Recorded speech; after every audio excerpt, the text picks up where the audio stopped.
رب صل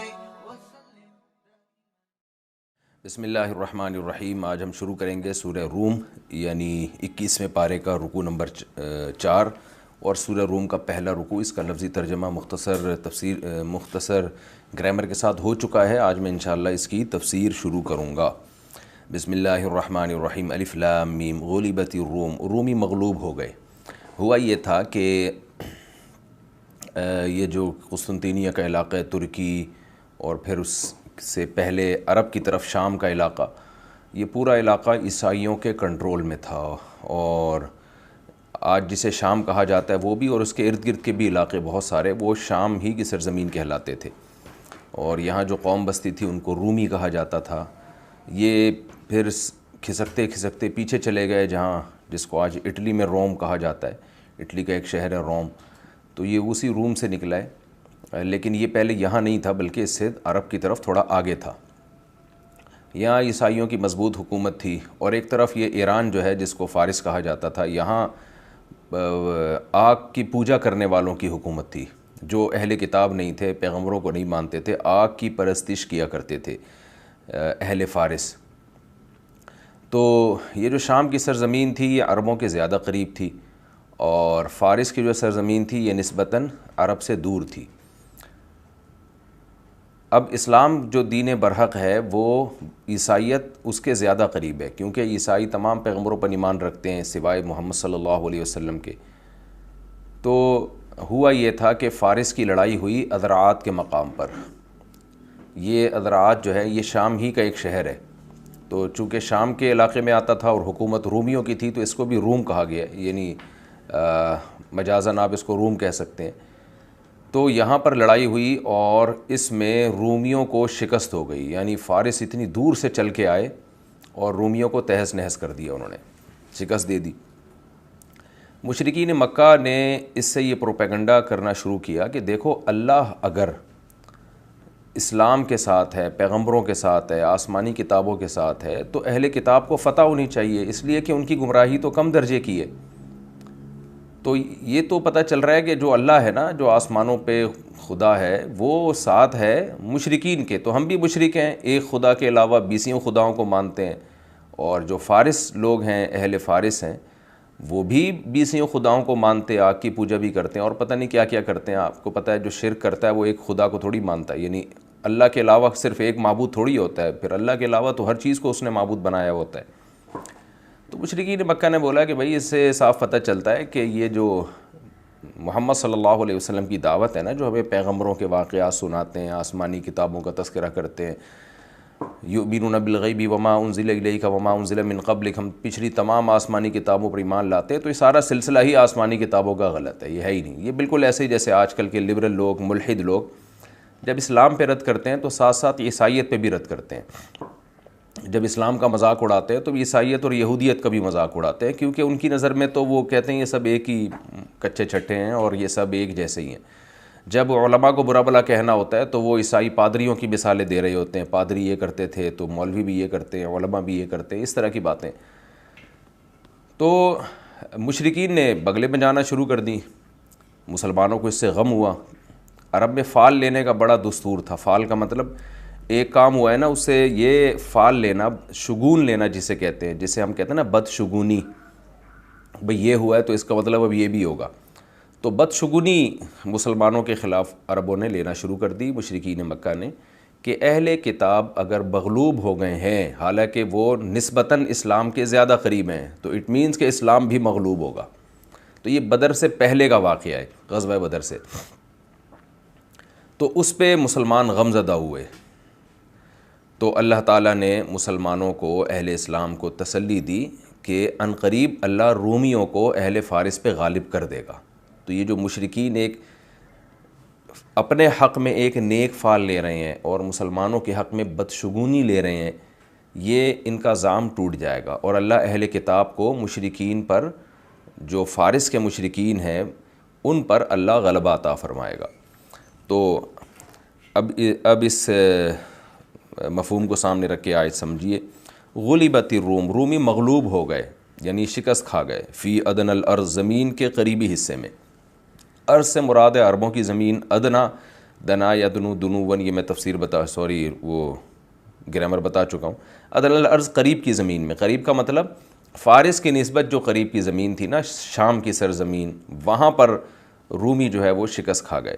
وَهُم مِّن بَعْدِ غَلَبِهِمْ، اور وہ اپنے غلبے کے بعد یعنی مغلوب ہونے کے بعد اللہ فرماتے ہیں سَيَغْلِبُونَ، عن قریب غالب آ جائیں گے. فی بِضْعِ سِنِین، کتنے عرصے میں اللہ غالب آئیں گے؟ چند سالوں میں. بِضْع کہتے ہیں چند کو، چند کا اطلاق جیسے اردو میں ہم کہتے ہیں نا چند سال، تو یہ 9 سال میں غالب آئے. پھر 9 سال. فی بِضْعِ سِنِین، چند سالوں میں. للہ الامر، اللہ ہی کے لیے حکم ہے. من قبل، پہلے بھی، ومن بعد، بعد میں بھی. کیا مطلب بھائی؟ اگر وہ مغلوب ہوئے تھے تو مغلوب ہونے سے پہلے بھی اللہ کا حکم تھا، مغلوب ہونے کے بعد بھی اللہ کا حکم چلے گا. تو یعنی اگر ان کو شکست ہوئی تھی پہلے، تو وہ پہلے شکست بھی اللہ کے حکم سے ہوئی تھی، تو جب اللہ چاہے گا تو پانسا پلٹ دے گا، تو غالب آ جائیں گے. تو اس میں اتنی ٹینشن کی کیا بات ہے؟ اتنا واویلا پیٹنے کی کیا بات ہے؟ تلک الایام نداولها بین الناس، قرآن میں دوسرے مقام پر ہے. ہم یہ ایام لوگوں کے درمیان گھماتے ہیں، کبھی کسی کو فتح، کسی کو شکست، کبھی کسی کو شکست اور دوسرے کو فتح. تو اللہ ہی کے لیے حکم ہے. وَيَوْمَئِذٍ، اور جس دن ایسا ہوگا. یومئذ کا مفہوم کئی بار آ چکا ہے. جس دن ایسا ہوگا یعنی رومی جب غالب آئیں گے. یفرح المؤمنون، مومنین کو خوشی ہوگی، فرحت حاصل ہوگی. 2 خوشیاں ہوں گی. ایک خوشی تو پیشگوئی پوری ہونے کی، اور دوسری خوشی کہ اللہ اہل کتاب کے ساتھ ہے. جو مشرکین کا زعم ہے نا، یہ ٹوٹ جائے گا زعم، یعنی ان کے خیال کے مطابق. ورنہ یہ کوئی دلیل نہیں ہے اس بات کی کہ اللہ مسلمانوں کے خلاف ہے. اگر بالفرض وہ اہل کتاب ہمیشہ مغلوب ہی ہو جاتے تو بھی یہ اس بات کی دلیل نہیں تھی کہ اللہ تعالیٰ جو ہیں وہ مسلمانوں کے ساتھ چھوڑ دی اللہ تعالیٰ نے. یہ اس بات کی دلیل نہیں ہے. لیکن بہرحال ایک مشرکین کا ایگزام تو ٹوٹ جائے گا نا اس سے، اور ایک ظاہری درجے میں مسلمانوں کو خوشی تو ہوگی. تو یفرح المؤمنون، مومنین کو خوشی ہوگی. وہ 2 خوشیاں ہیں. ایک تو پیشگوئی پوری ہونے کی، کیونکہ یہ خود نبی صلی اللہ علیہ وسلم کی نبوت کی دلیل ہوگی کہ آپ نے چند سالوں کا کہا اور 9 سال کے اندر یہ فتح ہو گئی. بہت زیادہ سال نہیں لگے، 15 20 30 سال. 9 کا عدد بھی عربی میں بیضع پر اطلاق ہوتا ہے اس کا. جتنے بھی لغت کی کتابیں ہیں ان سب میں یہی ہے کہ عربی زبان میں اس پہ بہت سارے شواہد بھی ہیں عرب شاعری میں کہ بیضع کا جو لفظ ہے وہ 9 پر اس کا اطلاق ہوتا ہے، یعنی چند میں 9 کا عدد بھی داخل ہے. یفرح المؤمنون، مومنین کو خوشی ہوگی کہ بھئی اللہ اہل کتاب کے ساتھ ہے. مشرکین کو اللہ ناپسند کرتا ہے. بنصر اللہ، اللہ کے حکم سے یہ ہوگا. ینصر من یشاء، جس کی چاہتا ہے مدد کر دیتا ہے.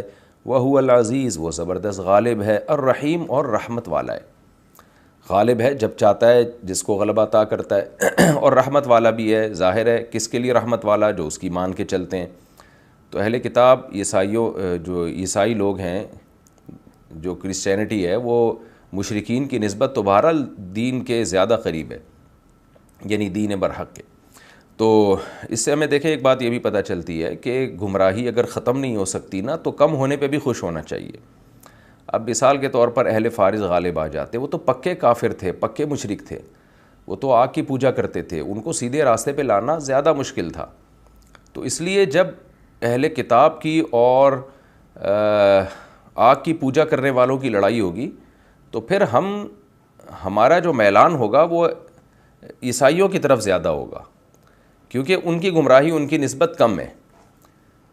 جب تک اور کوئی دوسرا فساد نہ ہو. بعض دفعہ کوئی دوسرا فساد ہوتا ہے اس میں، تو ایک الگ بات ہے. یعنی اہون البلیتین، یہ اصول یاد رکھیں شریعت کا کہ ہمیشہ 2 بڑی برائیوں میں سے دیکھا جائے گا نسبتاً کون سی برائی چھوٹی ہے. تو اگر برائی کو جڑ سے ختم نہیں کیا جا سکتا تو کوشش کی جائے گی، کم کیا جا سکتا ہو تو کم کو قبول کیا جائے گا. دوسرے مقام پہ بھی دیکھیں قرآن مجید نے اہل کتاب میں اور عام غیر مسلموں میں فرق کیا ہے. دعوت تبلیغ کا انداز اہل کتاب کے لیے نرم رکھا گیا ہے. تعالوا الی کلمۃ سواء بیننا، اہل کتاب آؤ، تمہارے درمیان بہت سی چیزیں مشترک ہیں، ان پہ آ جاؤ. اور لا تجادلوا اہل الکتاب الا باللتی ہی احسن، اہل کتاب سے جب بات کرو احسن انداز سے بات کرو. پھر ان کی عورتوں سے نکاح کو حلال کیا، پھر ان کے ذبیحہ کو حلال کیا. تو یہ جو سارے الگ سے احکامات اللہ تعالی نے دیے ہیں، یہ فرق کرنے کے لیے کہ بڑی گمراہی اور چھوٹی گمراہی میں فرق ہے. اور آپ آج مشاہدہ کر لیں تو آپ دیکھ لیں وہ اسٹیٹس جو کسی زمانے میں عیسائی اسٹیٹس رہی ہیں، جیسے یورپ، امریکہ، یعنی وہاں عیسائیوں کی کثرت ہے، تو ان میں آپ کو انسانیت پہ ظلم کا ریشو نسبتاً کم نظر آئے گا ان اسٹیٹس کی نسبت جو اہل کتاب، ان میں اہل کتاب کی کثرت نہیں ہے. جیسے رشیا دیکھ لیں آپ، جو پہلے سوویت یونین تھا، روس، اور چائنا وغیرہ دیکھ لیں آپ، تو ان کی جو آپ ہسٹری اٹھا کے دیکھیں گے تو روس، سوویت یونین کی ہسٹری تو بہت زیادہ بھیانک ہے، بہت زیادہ بھیانک ہے. انہوں نے تو کبھی کسی کی رائے کا احترام کیا ہی نہیں، اور جو افغانستان میں کیا اور اس سے پہلے جو ریاستوں کو کچلنے کے لیے یہ بدترین ظلم کرتے رہے ہیں. تو ٹھیک ہے، یہ یورپ اور امریکہ بھی کم ظالم نہیں ہے، ساری دنیا مانتی ہے ان کی پالیسیاں کیسے غریبوں کا خون چوس رہی ہیں، لیکن اس درجے کی اگر کمپیئر کریں گے، کمپیئر آپ کریں گے تو وہ لوگ جو خدا کے بالکل ہی منکر رہے ہیں، یا وہ آگ کی پوجا کرتے رہے ہیں، یا اہل کتاب نہیں ہیں، تو آپ میں کو ان میں جو ظلم کا ریشو ہے وہ نسبتاً بہت زیادہ ملے گا آپ کو. وہ زیادہ سخت دل ہوتے ہیں. طہارت میں، خوراکوں میں بھی آپ کو آج بھی اہل کتاب اور دیگر غیر مسلمین میں فرق ہے. جو دیگر غیر مسلمین ہیں ان میں آپ دیکھ لیں کتے بلیاں بھی کھا رہے ہیں اور ویسے سے گند بلا کھا جاتے ہیں وہ، جبکہ آپ کو عیسائیوں میں، یہودیوں میں وہ ان کی خوراک کا عام طور پر وہ حصہ وہ جو ہے نا وہ نظر نہیں آئے گا. کتے بلیاں بھی کھا جاتے ہیں، وہ سور کھاتے ہیں، وہ بھی غلط کرتے ہیں، ان کے مذہب میں بھی یہ حرام ہے. لیکن میں کمپیئر کر رہا ہوں، میں یہ نہیں کہہ رہا کہ وہ پاکیزہ چیزیں کھاتے ہیں. کمپیئر کریں گے نا اگر، تو آپ کو ہدایت کے آج بھی دیگر غیر مسلموں سے یہودیت اور عیسائیت زیادہ قریب نظر آئے گی. کمپیئر اگر آپ کرتے ہیں تو اللہ تعالیٰ نے فرمایا وَهُوَ الْعَزِيزُ الرَّحِيمُ، یہ وعد اللہ، یہ اللہ کا وعدہ ہے، یعنی ایسا ہوگا کہ رومی غالب آ جائیں گے. لا يخلف اللہ وعدہ، اللہ اپنے وعدے کی خلاف ورزی نہیں کرتا. اچھا، جب یہ پیش گوئی پوری ہوئی ہے تو اسی سال اللہ نے بدر میں مسلمانوں کو فتح بھی عطا فرمائی ہے. تو وہ جو بدشگونی لے رہے تھے نا مشرکین مسلمانوں کے خلاف، اس کو اللہ نے ظاہری طور پر بھی ختم کر دیا، یعنی بتا دیا کہ اللہ اہل اسلام کے ساتھ ہے. یہ اللہ کا وعدہ ہے، لا یخلف اللہ وعدہ، اللہ اپنے وعدے کی خلاف ورزی نہیں کرتا. اب آپ دیکھیں سید الانبیاء صلی اللہ علیہ وسلم کی نبوت کی کیسی مضبوط دلیل ہے یہ آیت. 9 سال پہلے پیش گوئی کر دینا کہ 9 سال کے بعد یہ کچھ ہوگا، اور اس کے لیے الفاظ بھی ایسے کنفیوژن والے استعمال نہ کرنا کہ بھئی میں بھی پاسبل ہے ہو جائے ایسا، تاکہ جب بعد میں ہو جائے تو ہم کہیں دیکھو ہم نے تو کہا تھا نا، اور نہیں ہو تو کہہ دیں ہم نے کون سا کوئی پکا وعدہ کیا تھا. لیکن کیسے کانفیڈنٹلی سید الانبیاء صلی اللہ علیہ وسلم کو بتایا گیا کہ آپ پورے کانفیڈنٹ ہو کے آپ یہ بات کریں. وعد اللہ، یہ اللہ کا وعدہ ہے، لا یخلف اللہ وعدہ، اللہ اپنے وعدوں کی خلاف ورزی نہیں کرتا. یعنی 9 سال کے بعد لازمی، 9 سال نہیں یعنی چند سالوں کے بعد لازمی ایسا ہوگا، لازمی ایسا ہوگا. اچھا، عجیب بات یہ کہ بضع کا جو لفظ ہے نا، چند پر اس کا اطلاق ہوتا ہے. تو زیادہ تر اہل لغت اس طرف گئے ہیں 3 سے لے کے 9 سال، کیونکہ 10 میں پھر جو ہے نا ایک نئی گنتی شروع ہو جاتی ہے، عدد چینج ہو جاتا ہے.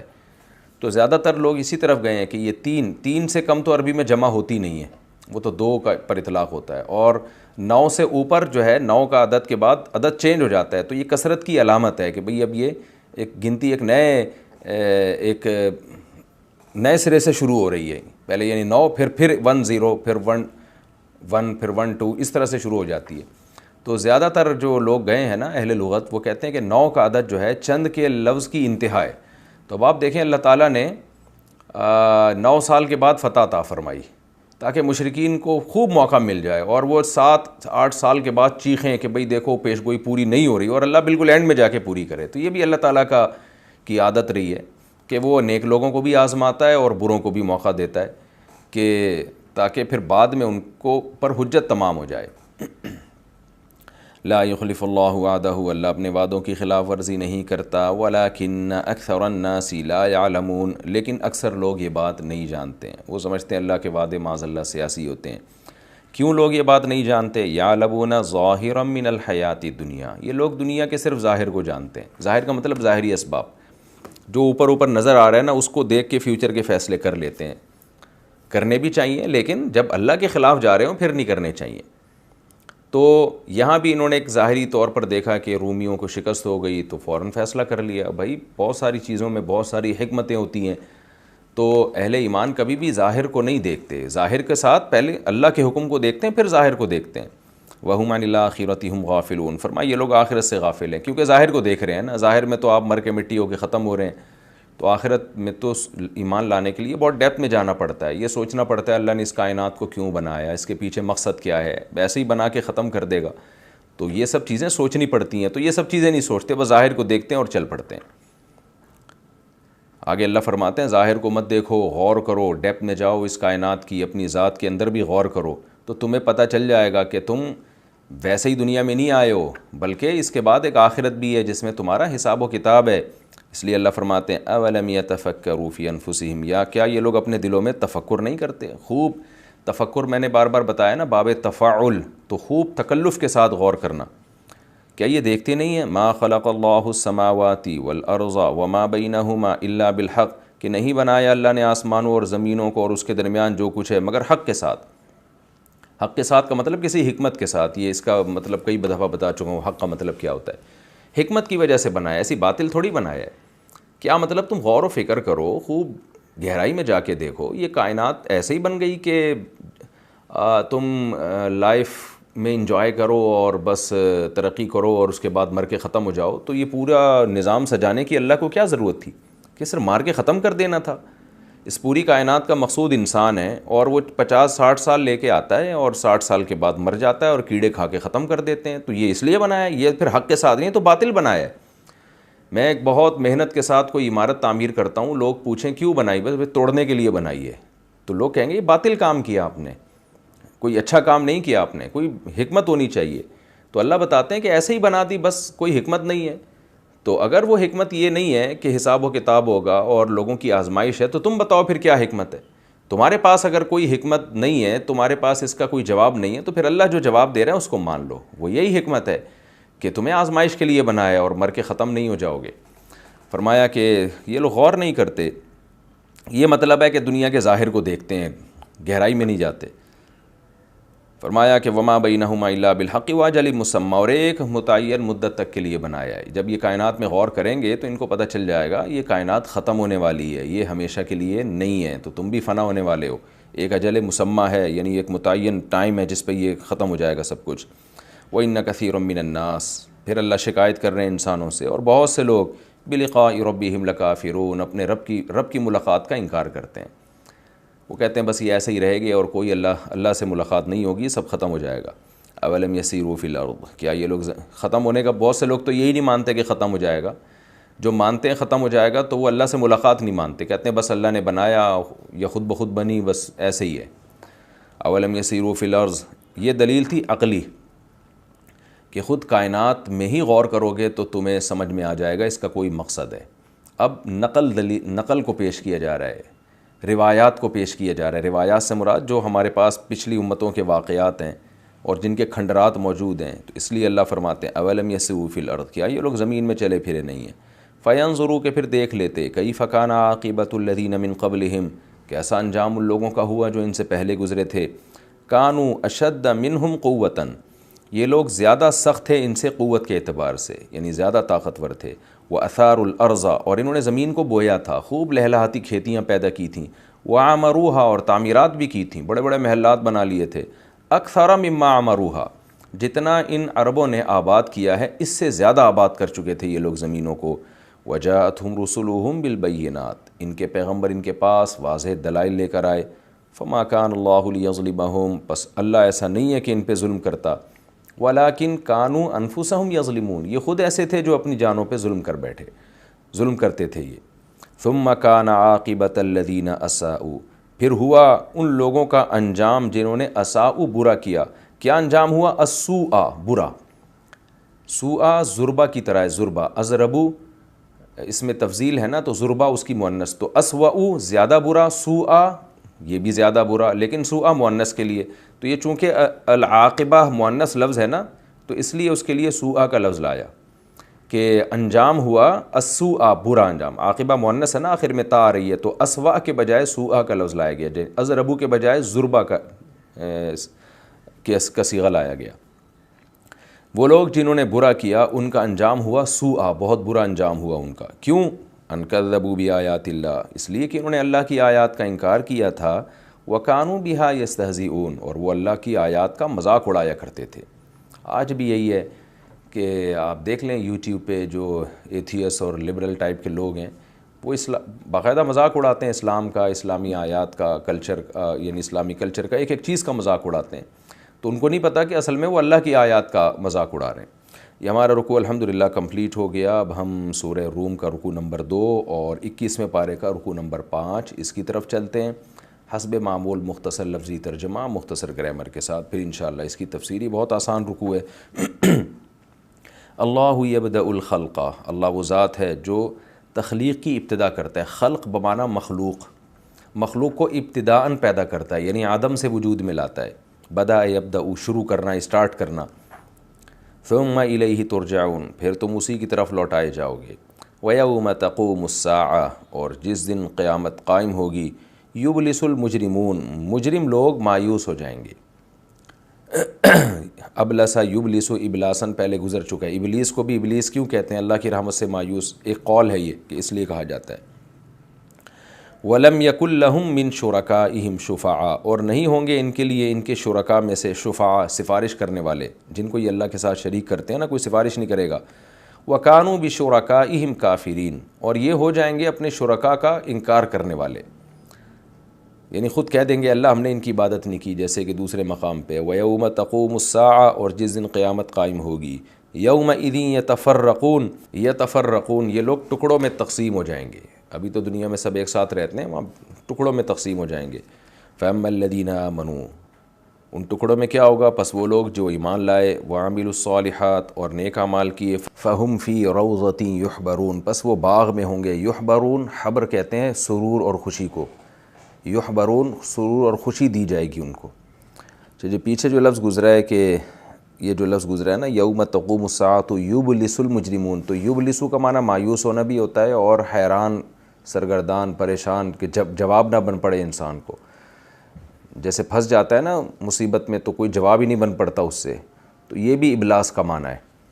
تو دونوں ایک دوسرے کے مشابہ ہیں، کیونکہ جب انسان ایسے پھنس جاتا ہے تو حیران ہوتا ہے، اور مایوسی میں ہی یہ سب کچھ ہوتا ہے۔ وَأَمَّا الَّذِينَ كَفَرُوا، اور وہ لوگ جنہوں نے کفر کیا، وَكَذَّبُوا بِآيَاتِنَا، اور ہماری آیات کا انکار کیا، وَلِقَاءِ الْآخِرَةِ، اور آخرت کی ملاقات کا انکار کیا، فَأُولَٰئِكَ فِي الْعَذَابِ مُحْضَرُونَ، پس یہ لوگ عذاب میں حاضر کیے جائیں گے، یعنی گرفتار کیے جائیں گے۔ فَسُبْحَانَ اللَّهِ، پس اللہ ہی کی تسبیح ہے، حین تمسون، جب تم شام کرتے ہو۔ امسا یمسی، امساءً کا معنی شام کرنا یا شام کے وقت میں داخل ہونا، تو مساء عربی میں شام کو کہتے ہیں۔ وحین تصبحون، اور جب تم صبح کرتے ہو۔ وَلَهُ الْحَمْدُ، اور اسی کے لیے تعریفیں ہیں، فِي السَّمَاوَاتِ وَالْأَرْضِ، آسمانوں میں اور زمین میں، وَعَشِيًّا، اور شام کے وقت میں، وحین تظہرون، اور جب تم ظہر کرتے ہو۔ یخرج الحی من المیت، زندہ کو نکالتا ہے مردہ سے، ویخرج المیت من الحی، اور مردہ کو نکالتا ہے زندہ سے، وَيُحْيِي الْأَرْضَ بَعْدَ مَوْتِهَا، اور زمین کو زندہ کرتا ہے اس کی موت کے بعد، وَكَذَلِكَ تُخْرَجُونَ، اور اسی طرح تم نکالے جاؤ گے۔ یہ رکوع الحمدللہ لفظی ترجمہ اس کا مکمل ہو گیا۔ اب ہم اس کی تفسیر کی طرف چلتے ہیں، یعنی یہ سورہ روم کا رکوع نمبر 2 اور 21ویں پارے کا رکوع نمبر 5۔ اللہ یبدأ الخلق ثم یعیدہ ثم الیہ ترجعون۔ پچھلے رکوع میں یہ بات تھی کہ یہ لوگ دنیا کے ظاہر کو دیکھتے ہیں، اور ظاہر سے تو ایسا ہی لگتا ہے کہ آخرت نہیں ہوگی۔ پھر اللہ نے دلیل دی کہ ایسا نہیں ہے، تم جب گہرائی میں جاؤ گے تو پتہ چلے گا کہ اس کائنات کو اللہ نے فضول اور عبث لغو نہیں بنایا۔ اگر ختم ہی کرنے کے لیے بنایا ہوتا تو بیکار کام ہوتا۔ تو غور و فکر کرو گے تو اسی نتیجے پر پہنچو گے جو قرآن تمہیں بتا رہا ہے، اور پچھلی امتوں کا حال بھی دیکھو۔ اس بات کو نقل کرنے کے بعد، اس دلیل کو نقل کرنے کے بعد، اللہ پھر دعوے کی طرف آتے ہیں کہ اللہ یہ کام کرے گا۔ کیوں؟ اللہ یبدأ الخلق، اللہ ہے جس نے مخلوق کو پہلی دفعہ پیدا کیا، ثم یعیدہ، پھر وہ دوبارہ پیدا کرے گا، لوٹائے گا اس کو، ثم الیہ ترجعون، اور لوٹا کے پھر تم اس اللہ کی طرف جاؤ گے۔ ہوگا کیا؟ وَيَوْمَ تَقُومُ السَّاعَةُ، جس دن قیامت قائم ہوگی، یبلس المجرمون، مجرم لوگ حیران پریشان رہ جائیں گے، ان کو توقع تھوڑی ہوگی کہ یہ قیامت قائم ہوگی، تو وہ تو حیران سرگردان رہ جائیں گے کہ یہ، اور بھکا بکا ہو جائیں گے۔ وَلَمْ يَكُنْ لَهُم مِّن شُرَكَائِهِمْ شُفَعَاء، اور ان کے جو شرکاء ہیں وہ بھی ان کے سفارش نہیں بن سکیں گے. جیسے یہ دنیا میں عبادت کرتے ہیں کہ اگر آخرت قائم ہو بھی گئی تو یہ ہمیں بچا لیں گے، نہ نہ نہ. وَكَانُوا بِشُرَكَائِهِمْ كَافِرِينَ، اور جب اللہ کے عذاب کو دیکھیں گے نا تو اپنے شریکوں کا انکار کر دیں گے، اے اللہ ہم ان کی عبادت نہیں کرتے تھے. تو اس سے مراد یہ نہیں ہے کہ سارے انکار کر دیں گے، بہت سے حیرت میں آ کے انکار کر دیں گے، بہت سے ان شرکاء کو اللہ کہے گا پکارو، یہ تمہاری مدد نہیں کر سکتے. تو ہر طرح کا طبقہ ہوگا. قرآن کبھی کسی طبقے کو بیان کرتا ہے، کبھی کسی طبقے کو بیان کرتا ہے. وَيَوْمَ تَقُومُ السَّاعَةُ يَوْمَئِذٍ يَتَفَرَّقُونَ، جس دن قیامت قائم ہوگی اس دن لوگ ٹکڑے ٹکڑے ہو جائیں گے. یعنی دنیا میں سب ایک ساتھ رہتے تھے، نیک بھی، پرہیزگار بھی، مشرک بھی، توحید پرست بھی، زانی بھی، پاک دامن بھی، لیکن آخرت میں ایسا نہیں ہوگا. اللہ چھانٹی کرے گا بندوں کی. فَأَمَّا الَّذِينَ آمَنُوا وَعَمِلُوا الصَّالِحَاتِ، جو ایمان لائے اور نیک اعمال کیے، فَهُمْ فِي رَوْضَةٍ يُحْبَرُونَ، وہ باغ میں ہوں گے، یحبرون سرور کی حالت میں. وَأَمَّا الَّذِينَ كَفَرُوا وَكَذَّبُوا بِآيَاتِنَا، جنہوں نے انکار کیا اور ہماری آیتوں کو جھٹلایا اور آخرت کا انکار کیا، انہوں نے کہا کوئی آخرت نہیں ہے. فَأُولَٰئِكَ فِي الْعَذَابِ مُحْضَرُونَ، ان کو عذاب میں گرفتار کیا جائے گا. فَسُبْحَانَ اللَّهِ حِينَ تُمْسُونَ وَحِينَ تُصْبِحُونَ، بس اللہ ہی کی تعریف ہے جب تم صبح کرتے ہو، جب تم شام کرتے ہو اور جب تم صبح کرتے ہو. یعنی جب یہ ثابت ہو گیا دلائل کی دنیا میں کہ آخرت قائم ہوگی اور نیک لوگوں کا اچھا انجام ہوگا اور بروں کا برا انجام ہوگا، اور جس اللہ نے پہلی دفعہ پیدا کیا وہی دوبارہ پیدا کرے گا، تو ان تمام باتوں سے یہ بات ثابت ہوتی ہے کہ اللہ ہر عیب سے پاک ہے. سبحان اللہ کا یہ مطلب ہے کہ اللہ ہر عیب سے پاک ہے. اس نے اس کائنات کو لغو اور بیکار کھیل تماشے کے لیے پیدا نہیں کیا. اس عیب سے اللہ پاک ہے. لہذا جب تم شام کرتے ہو اور جب تم صبح کرتے ہو تو پھر اللہ کی حمد و ثنا کیا کرو. تو صبح میں فجر کی نماز آ گئی اور شام میں مغرب اور عشاء کی نماز آ گئی. وَلَهُ الْحَمْدُ فِي السَّمَاوَاتِ وَالْأَرْضِ، اور اسی کے لیے حمد ہے آسمانوں میں اور زمین میں. وَعَشِيًّا، اور یعنی اس کے لیے ہم تو ہے ہی آسمانوں اور زمینوں میں، یعنی فرشتے تو کرتے ہی ہیں آسمانوں میں بھی اور زمین کی مخلوق بھی، لیکن وعشیًا، اور زوال کے وقتوں میں بھی. وحین تظہرون، اور جب تم ظہر کرتے ہو. تظہرون کا معنی ظہر کے وقت میں داخل ہونا. عشیہ اصل میں کہتے ہیں زوال کے بعد کا کوئی بھی وقت ہوتا ہے، جب سورج ڈھلکتا ہے نا. تو چونکہ پچھلی آیت میں اللہ نے تصبحون میں فجر کی نماز اور تمسونا میں شام میں مغرب اور عشاء کی نماز کا بیان کر دیا ہے، تو اس لیے یہاں پر یعنی 5 وقت بیان ہو رہے ہیں نا. تو یہاں پر زوال سے مراد ہے عصر، ظہر اس میں داخل نہیں ہے کیونکہ آگے ظہر کا صراحتاً ذکر کر دیا، یعنی سورج کے ڈھلکنے کے وقت. عشیًا تو ڈھلکتا جب ہے، جیسے ہی ڈھلکتا ہے ظہر کا وقت داخل ہو جاتا ہے، لیکن یہاں مکمل طور پہ ڈھلکنا مراد ہے جو عصر کے وقت میں ہوتا ہے، کیونکہ آگے ظہر کا اللہ نے الگ سے ذکر کر دیا. تو اس میں 5 نمازیں بھی آ گئی ہیں، اور مطلق ان اوقات میں یعنی سورج کے ڈھلکنے کے اوقات کو اللہ نے عبادت کے لیے متعین کیا ہے.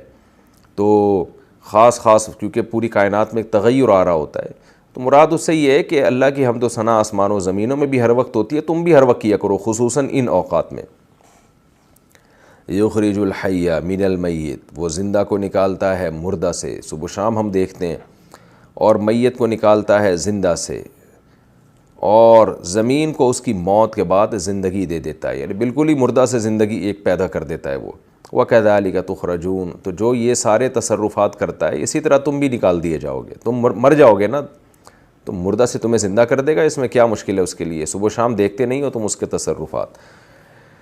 تو یہ ہمارا رکوع الحمدللہ کمپلیٹ ہو گیا. اب ہم سورہ روم کا رکوع نمبر 3 اور 21ویں پارے کے رکوع نمبر، سورہ روم کا رکوع نمبر 4 اور 21ویں پارے کا رکوع نمبر سورہ روم کا رکوع نمبر 3 اور 21ویں پارے کا رکوع نمبر 6 کی طرف ہم چلتے ہیں، مختصر لفظی ترجمہ، مختصر گرامر کے ساتھ. پھر انشاءاللہ اس کی تفسیر ہوگی. بسم اللہ الرحمن الرحیم. وَمِنْ آیَاتِهِ، اور اسی کی نشانیوں میں سے ہے، أَنْ خَلَقَكُم مِّن تُرَابٍ، کہ اس نے پیدا کیا تمہیں مٹی سے.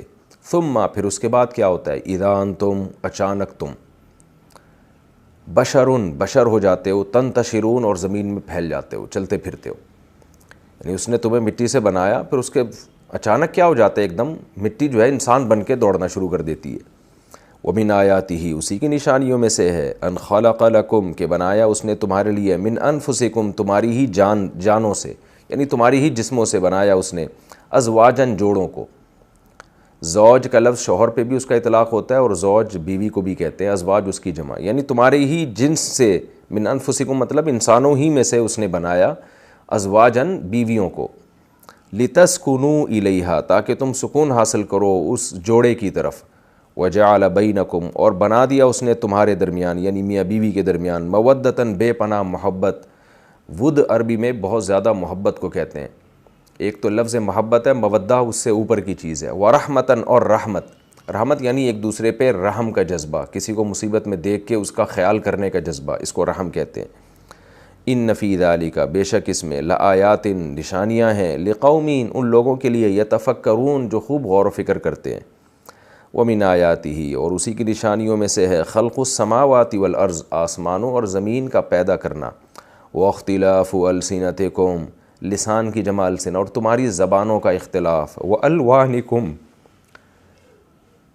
اور تمہارے رنگوں کا اختلاف، لون رنگ کو کہتے ہیں، ان فی ذالک بے شک اس میں لآیات بڑی نشانیاں ہیں، للعالمین جاننے والوں کے لیے، علم رکھنے والوں کے لیے، ومن آیاتہ اور اسی کی نشانیوں میں سے ہے منامکم تمہارا سونا، نوم اور منام ایک ہی مطلب ہے، باللیل والنہار دن میں بھی اور رات میں بھی، وابتغاؤکم من فضلہ اور اللہ کے فضل کو، ابتغاؤکم تمہارا تلاش کرنا، ان فی ذالک بے شک اس میں لآیات بڑی نشانیاں ہیں، لقوم ان لوگوں کے لیے، یسمعون جو سنتے ہیں یعنی ہمارے دلائل کو، ہماری باتوں کو سنتے ہیں، توجہ دیتے ہیں، ومن آیاتہ اسی کی نشانیوں میں سے ہے کیا ہے، یریکم البرقا وہ تمہیں بجلی دکھاتا ہے، خوفاً خوف کے ساتھ، وطمعاً اور لالچ کے ساتھ، یعنی ایسی بجلی دکھاتا ہے جس میں خوف بھی ہو اور لالچ بھی ہوتی ہے، خوف اس کا کہ کہیں ہمیں ہلاک نہ کر دے یہ آسمانی بجلی، لالچ اس کی کہ اس کے میں بارش ہے،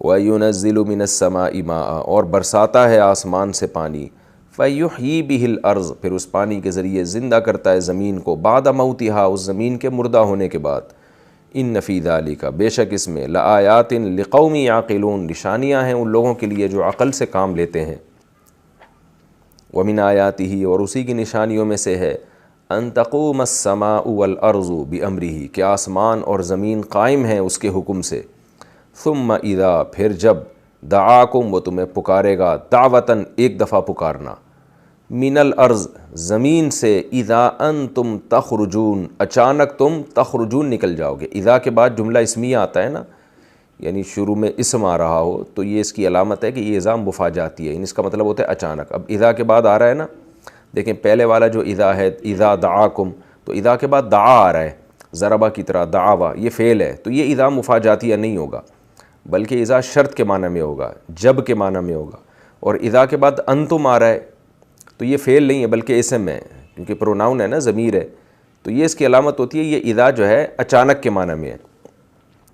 ثم اذا دعاکم پھر جب وہ تمہیں پکارے گا، دعوتاً زمین یعنی ایک دفعہ پکارنا، من الارض اذا انتم تخرجون تو زمین سے اچانک تم تخرجون نکل پڑو گے، وَلَهُ اور اسی کے لیے ہے، من فی السماوات وہ مخلوق جو آسمانوں میں ہے، والارض اور جو زمین میں، کل لہو قانتون سب کے سب قانتون اسی کے فرما بردار ہیں، وَهُوَ الَّذِي اور اللہ وہ ذات ہے، يَبْدَأُ الْخَلْقَ جو مخلوق کی ابتدا کرتا ہے، ثُمَّ يُعِيدُهُ پھر اسی کو لوٹائے گا، وَهُوَ أَهْوَنُ عَلَيْهِ اور یہ دوبارہ لوٹانا زیادہ آسان ہے، علیہ اس اللہ پر، اہون کمپیریٹیو ڈگری ہے نا، ہین کا معنی آسان، ہلکا، ہین ذلت کے معنی میں بھی استعمال ہوتا ہے، یہ بھی کئی دفعہ یہ لفظ آ چکا ہے، تو ہین حدیث میں دعا سکھائی ہے نا سفر کی، اللہم ہون علینا سفرنا ھذا، ہون یہون تہوینا، اے اللہ سفر کو ہم پر آسان کر دے، ہلکا کر دے، تو اہون یہ لفظ میں استعمال کرتا ہوں، اہون البلیتین دو بڑی مصیبتوں میں سے یا دو مصیبتوں میں سے جو اہون ہو، جو کم درجے کی مصیبت ہو، تو اہون کمپیریٹیو ڈگری ہے، دوسرے کے مقابلے میں ہلکا، تو اللہ فرماتے ہیں وَهُوَ أَهْوَنُ عَلَيْهِ یہ دوبارہ پیدا کرنا اللہ پر زیادہ آسان ہے، یعنی پہلی دفعہ پیدا کرنے کی نسبت، تفسیر میں اس کی ڈیٹیل آئے گی انشاءاللہ، وَلَهُ الْمَثَلُ الْأَعْلَى اور اسی کے لیے اعلیٰ مثال ہے، فی السماوات والارض آسمانوں میں اور زمین میں، وَهُوَ الْعَزِيزُ اور وہ زبردست غالب ہے، الحکیم حکمت والا ہے۔ یہ ہمارا رکوع لفظی ترجمہ ہو گیا الحمدللہ۔ اب ہم اس کی تفسیر کی طرف چلتے ہیں۔ اللہ تعالیٰ نے پچھلے رکوع میں بتایا نا کہ میں تمہیں قیامت کے دن دوبارہ زندہ کروں گا، حساب و کتاب لوں گا، تو اب اللہ تعالیٰ اسی مضمون کو آگے رکھ کے اپنی قدرت بیان کرتے ہیں کہ ایسے ایسے تم اس کے کمالات اپنی آنکھوں سے دیکھ رہے ہو، ان تمام کمالات کو دیکھ کے تو تمہیں اس پہ ایمان لانا چاہیے، یہ آٹومیٹیکلی نہیں ہو سکتا اتنا خوبصورت نظام۔ تو اس کی علامت ہے کوئی پیدا کرنے والا ہے، اور پھر اس نے بیکار پیدا نہیں کیا، ایسے ہی نہیں اپنی قدرت دکھا دی اس نے، بلکہ وہ آخرت میں تمہیں زندہ کر کے حساب و کتاب لے گا۔ اس کے اللہ دلائل شروع کر رہے ہیں۔ دیکھو اس کی نشانیوں میں سے ایک نشانی ہے، کیا نشانی؟ یہ ایسی چیز ہے جسے دیکھ کے تمہیں اللہ پر بھی ایمان آئے گا، اللہ کی رحمت پر بھی اور اللہ کی قدرت پر بھی۔ اسی کی نشانیوں میں سے ایک نشانی ان خلقکم من تراب، اس نے تمہیں مٹی سے بنایا۔ اس مٹی میں ہوتا کیا؟ اذا انتم بشر تنتشرون، اچانک تم انسان بن کے زمین میں دوڑتے نظر آتے ہو، پھیلتے ہوئے نظر آتے ہو۔ اس سے مراد آدم علیہ السلام بھی ہیں کہ آدم کو ڈائریکٹ مٹی سے بنایا، اور پھر کیسے ان کی نسلیں تھوڑے ہی عرصے میں پوری دنیا میں پھیل گئیں، اور ہم اور آپ بھی اس میں، کیونکہ ہمیں بھی اللہ مٹی سے بناتا ہے۔ ہمارے ماں باپ جو خوراک کھاتے ہیں وہ مٹی سے بنتی ہے، اس سے اسپم بنتے ہیں، پھر وہ اسپم ماں کے رحم میں 9 مہینے رہتا ہے، اس کے بعد ہم بچہ بن کے نکل آتے ہیں، اور پھر تھوڑے دنوں میں کیسے دوڑتے پھر رہے ہوتے ہیں۔ تو چند سالوں میں مٹی اس پروسیس سے گزر کے دیکھتی سنتی اور دوڑتی پھرتی نظر آتی ہے۔ تو یہ اللہ کی بڑی قدرت ہے، اتنے تھوڑے عرصے میں اتنا عجیب و غریب پروسیس ہو جانا۔ ڈارون نے تو بکواس کر کے گیا ہے کہ کروڑوں سال میں ایسا ہوا ہے، آٹومیٹیکلی کروڑوں سال میں بھی ایسا نہیں ہو سکتا، اور جب اللہ چاہے تو چند سالوں میں بھی ایسا ہو سکتا ہے۔ اگر خود بخود ہوگا نا تو خربوں کو خربوں سے ضرب دیں تو مٹی ایسے پروسیس سے آٹومیٹیکلی گزر کے ایسا نہیں ہو سکتی کہ پوری دنیا میں انسان پھیل جائیں، چائنا، آسٹریلیا، امریکہ، یورپ، پورے دنیا کے اسٹیٹس وجود میں آ جائیں، ملک وجود میں آ جائیں، مرد اور عورت بن جائیں، یہ ناممکن ہے۔ تو اللہ کی بڑی قدرت اللہ بیان کر رہا ہے کہ کیسے مٹی سے بنایا، اور میری طاقت اور قدرت دیکھو، کیسے سافٹ ویئر مٹی میں ڈالیں، اور کیسے انسان کے رحم میں، ماں کے رحم میں ایک اسپم جاتا ہے، وہ اسپم بنتا کیسے، پھر اس کو کیسے 9 مہینے میں ٹھک ٹھک ٹھک کیسے مراحل سے گزر کے اس میں آنکھ، ناک، کان، دل، دماغ، جگر بن رہا ہے، اور ٹھک کر کے بچہ باہر آ رہا ہے، اور تھوڑے دنوں میں کیسے زمین میں وہ اچھلتا کودتا پھر رہا ہوتا ہے۔ تو اللہ نے بڑی پیاری دلیل دی، خلقکم من، مجھے بڑا مزہ آتا ہے اس آیت کے پڑھنے میں، مٹی سے بنایا، ثم، پھر اس کے بعد ہوتا کیا ہے؟ یہ ثم جو ہے نا، یہ تعقیب ذکری کے لیے، یعنی اللہ کہتے ہیں ذرا ٹھہر جاؤ۔ بار بار یہ ثم کو میں ایکسپلین کر چکا ہوں نا، یہ بلاغت ہے۔ اللہ کہتے ہیں پھر ہوتا کیا ہے؟ ذرا ٹھہر جاؤ، اگلے مرحلے میں ذرا اسٹاپ کرو، ابھی پہلے پچھلا مرحلہ دیکھو مٹی تھے، اس کے بعد ہوتا کیا ہے؟ ثم، ذرا ٹھہرو میں بتاتا ہوں۔ اذا انتم بشر تنتشرون، انسان بن کے زمین میں دوڑتے پھرتے ہو، یعنی اچھلتے کودتے پھرتے ہو، کیا کچھ کر رہے ہوتے ہیں، کوئی فساد پھیلا رہا ہوتا ہے، کوئی اصلاح کی کوشش میں لگا ہوا ہوتا ہے، کوئی کمانے میں لگا ہوا ہے، صبح صبح لوگ اپنے گھروں سے کیسے نکلتے ہیں، کوئی کہاں جا رہا ہے، کوئی جی رہا ہے، کوئی مر رہا ہے۔ وَمِنْ آيَاتِهِ أَنْ خَلَقَ لَكُم مِّنْ أَنفُسِكُمْ أَزْوَاجًا، اسی کی نشانیوں میں سے اس نے تمہاری ہی جنس کے تمہارے جوڑے پیدا کیے۔ اگر یہ آٹومیٹیکلی انسان بنا ہوتا تو خدا کی قسم مرد اور عورت نہ بنتے، 2 الگ الگ جنس بنا دی اللہ تعالیٰ نے، عورت کو الگ بنایا، مرد کو الگ بنایا۔ عورت مرد کی طرف مائل ہوتی ہے اس کی مردانگی کی بیس پہ، اس میں روب ہے، اور مرد عورت کی طرف مائل ہوتا ہے اس میں جو ایک سافٹنس اللہ نے رکھی ہے، ایک جو اس میں ایک حسن رکھا ہے، یہ اس میں ایک جو ایک نرمی رکھی ہے اللہ تعالیٰ نے۔ تو یہ جو بنا دیا نظام، بالکل ایسے جیسے الیکٹران پروٹون میں چارجز پیدا کر دیے، پلس مائنس، پوری دنیا کا نظام جوڑوں پہ چل رہا ہے۔ جیسے آئنسٹائن نے نظریہ اضافت پیش کیا تھا نا کہ ہم کسی چیز کو سمجھ نہیں سکتے، کیونکہ ایک چیز کو سمجھنے کے لیے ہمارے مقابلے میں کوئی دوسری چیز موجود ہے، تو ہم اس کے مقابلے میں اس کو سمجھ رہے ہوتے ہیں۔ جو نیگیٹو چارج ہے اس کو پازیٹیو کی وجہ سے نیگیٹو سمجھا جاتا ہے، پازیٹیو کو نیگیٹو کی وجہ سے، ورنہ خود پازیٹیو ہے کیا یہ کسی کو پتہ نہیں ہے۔ سردی کو گرمی کی وجہ سے سمجھا جاتا ہے، گرمی کو سردی کی وجہ سے۔ سورہ یاسین میں اللہ نے اس کو ایکسپلین کیا نا، سبحان الذی خلق الازواج کلھا، ہر چیز کے جوڑے بنا دیے اس نے۔ آٹومیٹیکلی بنا ہوتا تو ایسا بیلنس تھوڑی ہوتا کہ جوڑے بنے ہوتے۔ تو اللہ فرماتے ہیں اس نے تمہاری جنس کے جوڑے پیدا کیے، جس کا فائدہ کیا ہوتا ہے، اور یہ جو اگر یہ خود بخود ہوتا تو اوٹ پٹانگ سا کام ہوتا نا، لیکن یہ ایسا کام ہوا جس سے انسان کو بڑا فائدہ ہو رہا ہے۔ وہ فائدہ کیا ہو رہا ہے؟ لتسکنوا الیہا، تمہیں ان کی طرف سکون ملتا ہے۔ جب انسان بیوی کے پاس جاتا ہے، اپنی ڈیزائرز پوری کرتا ہے، اس سے بھی بہت ریلیکس ہوتا ہے انسان، ڈپریشن ختم ہوتی ہے۔ جب لتسکنوا الیہا میں سب کچھ داخل ہے، زوجہ کے سے اپنی ڈیزائرز پوری کرنا بھی داخل ہے، اور اس کے ساتھ بیٹھ کے گپ شپ لگانا بھی، اس کے ساتھ بیٹھ کے سفر کرنا بھی۔ مفسرین نے لکھا کہ اللہ نے اس میں ہمبستری کا تذکرہ نہیں کیا، اس کو مبہم رکھا ہے۔ مبہم کا مطلب مبہم نہیں بلکہ اس کو مطلق رکھا ہے، مبہم نہیں ہے، مبہم تو کہتے ہیں جس کا مطلب پتہ نہ ہو، مطلق رکھا ہے، یعنی زوجہ کے پاس آپ کو سکون ملے گا۔ یہ اللہ نے انسان میں ایسا وہ ایک مادہ رکھا ہے، جذبہ رکھا ہے مرد میں، کہ اس کو بیوی کو دیکھ کے سکون ملے گا۔ تو جب وہ گھر پہ آئے گا بیگم کے ساتھ گپ شپ کرے گا, اس کے ساتھ سفر میں جائے گا, تو سکون کا اللہ نے بہت بڑا اس کو ذریعہ بنایا. لِتَسْكُنُوا إِلَيْهَا وَجَعَلَ بَيْنَكُم مَّوَدَّةً وَرَحْمَةً, اور اس نے تمہارے درمیان بے پناہ محبت رکھ دی. مودہ کا لفظ اللہ نے میاں بیوی کے لیے استعمال کیا, کیونکہ حقیقت یہ, ہم جتنے بھی لطیفے میاں بیوی پہ گڑھ لیں, جتنے بھی جو ہم باتیں کر لیں, لیکن حقیقت یہ ہے کہ دونوں ایک دوسرے کی ایسی ضرورت ہیں کہ اگر واقعی میاں بیوی ہیں, وہ گوروں والا نہ سیٹ اپ اور یہ گرل فرینڈ بوائے فرینڈ والا جو یا جو ویزوں کے چکر میں شادیاں کر رہے ہیں کہ ہمیں اس سے نکاح کر کے وہاں جاب مل جائے گی, واقعی کوئی میاں بیوی ہوں تو حقیقت ہے آج بھی اس کا مشاہدہ ان میں اللہ نے بے پناہ محبت رکھی ہے. عورت کا شوہر مر جائے کس قدر غمزدہ ہوتی ہے, اور مرد کی بیوی مر جائے, میں نے دیکھا ہے لوگوں کو ڈپریشن میں جاتے ہوئے, پاگل ہوتے ہوئے دیکھا ہے. تو اللہ فرماتے ہیں وَجَعَلَ بَيْنَكُمْ, یعنی کسی رشتے میں آپس میں ایسی محبت نہیں ہوتی جیسی میاں بیوی میں ہوتی ہے. ماں باپ اور اولاد میں بھی بہت ہوتی ہے, لیکن وہاں یک طرفہ ہوتی ہے. ماں اور باپ تو ٹوٹ کے اولاد سے محبت کر رہے ہوتے ہیں, اولاد بھی اتنی کرتی ہے نہیں کرتی, جو نیک لوگ ہوتے ہیں وہ کرتے ہیں, جو نیک نہیں ہوتے وہ نہیں کرتے. لیکن میاں بیوی کی محبت تو ایسی نیچرل ہے کہ اس کے لیے نیک اور برا ہونا ضروری نہیں ہے, وہ تو ہوتی ہے, اللہ یہ کہ کوئی بہت ہی لالچی ہو, کوئی درندگی پر آیا ہوا ہو تو ایک الگ بات ہے. تو اللہ فرماتے ہیں وَجَعَلَ بَيْنَكُم مَّوَدَّةً وَرَحْمَةً, صرف مودت نہیں رکھی بلکہ رحمت بھی رکھی ہے, یعنی ایک دوسرے پہ رحم کا جذبہ بھی رکھا ہے. تو یہ اللہ کی کتنی بڑی رحمت ہے. اگر یہ آٹومیٹیکلی سارا نظام بنا ہوتا تو اتنی خوبصورت اس میں مینجمنٹ نہ ہوتی اور انسان کی ایسی ضرورتیں پوری نہ ہو رہی ہوتی. فرمایا إِنَّ فِي ذَلِكَ لَآيَاتٍ لِقَوْمٍ يَتَفَكَّرُونَ, بے شک اس میں نشانیاں ہیں ان لوگوں کے لیے جو غور و فکر سے کام لیتے ہیں. جو صرف اوپر سے سائنس کی تھیوریز پڑھتے ہیں تو وہ تو گمراہ ہو جاتے ہیں. جو ڈیپتھ میں جاتے ہیں تو کہتے ہیں بھائی ان سائنسی حقائق سے تو اللہ کا وجود ثابت ہو رہا ہے, اللہ کا رحیم ہونا ثابت ہو رہا ہے, یہ آٹومیٹیکلی نہیں ہو سکتا. تبھی قرآن نے اس رکوع کے شروع میں کہہ دیا تھا نا یعلمون ظاہرا من الحیات الدنیا, یہ لوگ دنیا کے ظاہر کو دیکھتے ہیں. تو سائنسدانوں کی بھی دو قسمیں ہیں, کچھ ظاہر کو دیکھتے ہیں, کچھ اس کی ڈیپتھ میں جاتے ہیں, گہرائی میں جاتے ہیں. جو گہرائی میں جاتے ہیں وہ خدا پر ایمان لاتے ہیں, جو گہرائی میں نہیں جاتے وہ ڈاروین کو خدا بنا لیتے ہیں. وَمِنْ آیَاتِهِ خَلْقُ السَّمَاوَاتِ وَالْأَرْضِ, اسی کی نشانیوں میں سے کہ آسمانوں اور زمین کا بنا دینا اور تمہاری زبانوں میں اور رنگوں میں اختلاف پیدا کر دینا. کیا انسان کی زبان اللہ نے بنائی ہے,